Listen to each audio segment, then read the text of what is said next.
வணக்கம் நண்பர்களே. எதிரிகளை அழிக்கிறதுக்கு மாமரத்து புல்லுருவி நம்ம எடுக்க வந்திருக்கிறோம். பாருங்கள், கீழே பள்ளங்குது.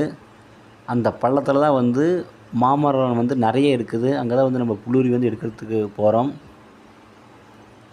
திருவாதிரை இந்த நட்சத்திரத்தில் காப்பு கட்டி எடுத்துகிட்டு வாங்க. எடுத்துகிட்டு நல்லா கருக்கி அதன் கூட லவங்க பட்டையும் சந்தனமும் சேர்த்து அரைக்கணும். பிறகு நமக்கு தேவைப்படும் போது கொத்தான் சாறு விட்டு அந்த மைய எதிரியோட வீட்டில் நீங்கள் போட்டுட்டால் எதிரியோட குடும்பமே நாசமாக போயிடும். யாரும் தப்பை செய்யாதீங்க.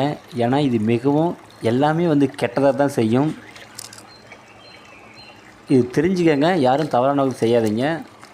இந்த வீடியோ பிடிச்சிருந்தா எல்லாத்துக்கும் ஷேர் பண்ணுங்கள், சப்ஸ்கிரைப் பண்ணுங்கள். மேலும் அடுத்தடுத்து நல்ல நல்ல வீடியோ நான் போடுறேன். ஏதாச்சும் டவுட்டுன்னு ஃபோன் பண்ணி கேளுங்க, நான் கண்டிப்பாக சொல்கிறேன்.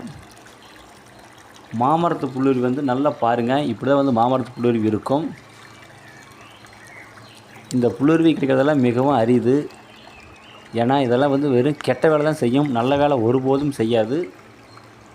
ஏதாச்சும் டவுட்டுன்னு ஃபோன் பண்ணி கேளுங்க, கண்டிப்பாக நான் சொல்கிறேன். நன்றிங்க.